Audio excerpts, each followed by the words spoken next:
Bonjour mesdames et messieurs, je suis ravi d'être avec vous aujourd'hui pour un nouveau pronostic notre Quintet Plus qui se déroulera ce dimanche 24 décembre 2023. C'est un petit peu le Noël avant l'heure pour les passionnés de course et surtout pour les passionnés de trot, car aujourd'hui il y aura deux groupes 1, deux qualifs au Prix d'Amérique, l'élite de la génération française et internationale dans ces deux courses. Nous, on va parler du Critérium Continental car ça sera la course support du Quintet Plus. C'est pour ça que nous allons analyser cette course. On passe tout de suite aux conditions. Ils seront 18 partants, 240 000 euros d'allocation. Ce sera un groupe 1. Ce sera sur la grande piste. 2100 mètres à parcourir. Départ à l'autostart. C'est une course internationale avec l'élite de la génération. Et c'est la qualif 3 au Prix d'Amérique. L'année dernière, c'était Tida Otiar qui s'imposait de très belle manière dans ce Critérium Continental. On peut citer des grands noms qui ont gagné ensuite le Prix d'Amérique. Vasten Bourbon, Bold Eagle et j'en oublie d'autres bien sûr. Et donc voilà pour un petit peu l'histoire de cette course. On passe tout de suite au pronostic. Mon favori sera le numéro 2, Joshua Tree, c'est le leader de la génération. Il a un bon numéro, ça sera le numéro 2. Ça, dans cette course-là, il faudra beaucoup analyser les numéros car les numéros sont très importants quand on part à l'autostart. Donc voilà, il a un bon numéro associé à Jean-Michel Bazir. Il vient de s'imposer dans le prix Octave Venel de très belle manière. Il a pris son rôle de favori, il a été offensif et il s'est imposé assez facilement. Voilà, GMB Osulki, il a été préparé pour. C'est la course visée. Moi, je ne vois pas d'ombre au tableau à part une. C'est un cheval, des fois, qui peut être un petit peu délicat dans la mise en jambe au départ, à la volte. Mais aujourd'hui, c'est le départ à l'autostart. Alors, il n'y a absolument aucun point noir. Allez, mon hôte favori. Je pense que Joshua Tree devrait s'imposer. Mais il faudra faire attention au numéro 6, Just Gigolo. Ça a été longtemps le chiffre de fil de la génération. Il n'a pas couru depuis le 9 novembre dernier. C'est une base. S'il a le bon parcours, il peut très bien jouer un premier rôle dans cette course. Philippe Allaire et Franck Nivard. Philippe Allaire en entraînement et Franck Nivard au sulky. Voilà, normalement il ne devrait pas sortir des 3 ce numéro 6, Just Gigolo, surtout qu'il sait un petit peu tout faire, il sait courir caché, il sait aller devant. Maintenant il est plus performant en allant pas devant mais plutôt en allant dans un dos, courir caché. Donc voilà pour ce numéro 6, Just Gigolo. Ensuite on passe au numéro 1, Dimitri Ferme a fait ses premiers pas en France en étant deuxième super dans le prix Octave Doyel, seulement battu par Joshua Tree. Il a un bon numéro, le numéro 1. Voilà, c'est un cheval qui est habitué au départ à l'autostart. Il sait partir très vite. Associé à Mathieu Abrivard, il revient sur une distance qu'il apprécie, les parcours de vitesse. C'est une première chance pour ce numéro 1, Dimitri Ferme, ce cheval italien. Ensuite, on passe au numéro 4, une autre Just. Ça sera Just Love You, pardon. C'est le leader de la génération chez les femelles. Elle est un petit peu barrée par les mâles, mais il ne faut pas dire ça. Elle a gagné un groupe 1 contre les mâles l'année dernière. Donc voilà, cette année en plus, si elle a un bon numéro, si elle avait un bon numéro, ça serait top. Et la chance qu'elle a, c'est qu'elle en a un bon, le numéro 4, qui est un très bon numéro. Elle sait tout faire. Elle vient de s'imposer dans le prix artiste Aymar. C'est la course visée. C'est une première chance, plutôt pour les places. Je ne la vois pas s'imposer.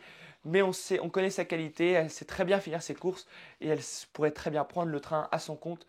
Mais je ne la vois pas aujourd'hui prendre le train à son compte. Surtout qu'elle affronte une opposition un petit peu plus forte que dans le prix artiste Aymar. Donc c'est pour ça que je la vois plutôt pour une place. Alexandre Abrivard qui la connaît par cœur au sulky, entraîné par Laurent-Claude Abrivard. C'est une base dans le Quintet Plus. Ensuite on passe au numéro 8, Josh Power, gagnant du Critérium des 4 ans.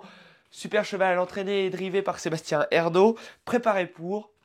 Il a un mauvais numéro, lui par contre c'est le numéro 8, mais on connaît sa qualité. Voilà, il dépend d'un parcours favorable. S'il a un très bon parcours, comme dans le Critérium Continental où il s'est fait emmener sur un plateau par Just Gigolo, il s'est très bien imposé.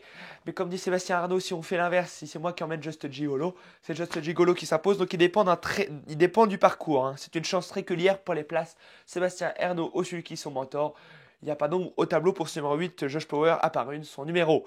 Le numéro 5, Joviality, jument de grande classe. Benjamin Rochard au sulky, un jeune homme en très grande forme en ce moment qui enchaîne les victoires de groupe 1. 2 200 000 euros de gain, c'est la plus riche de la course. Voilà, c'est une super jument, plutôt pour une place, absente depuis plusieurs mois. C'est vraiment une jument de grande qualité, mais comme je vous l'ai dit, elle est absente depuis plusieurs mois. Elle est ferrée, son entraîneur dit qu'il faudra la voir plutôt pour une place que plutôt pour les premières places. Donc c'est pour ça que je l'ai mis en 6ème position, ce numéro 5, Joviality.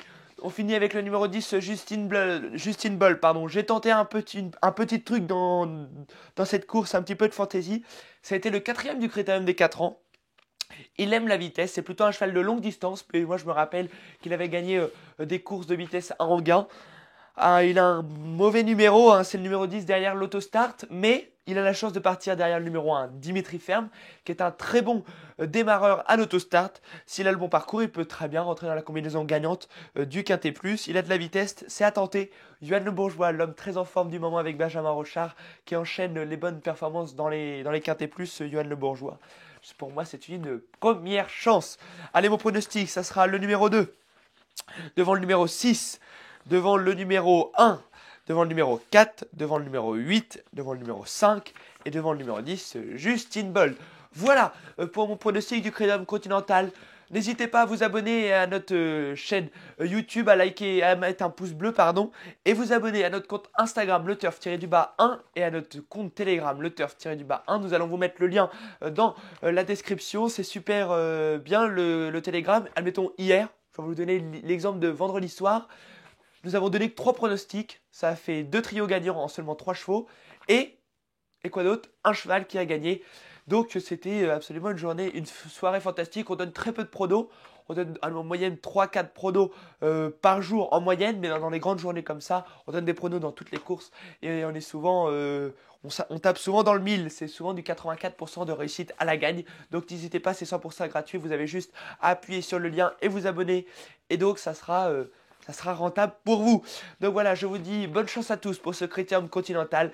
Et pour les passionnés de course, ça va être une journée extraordinaire. Bonne chance à tous. Bye bye.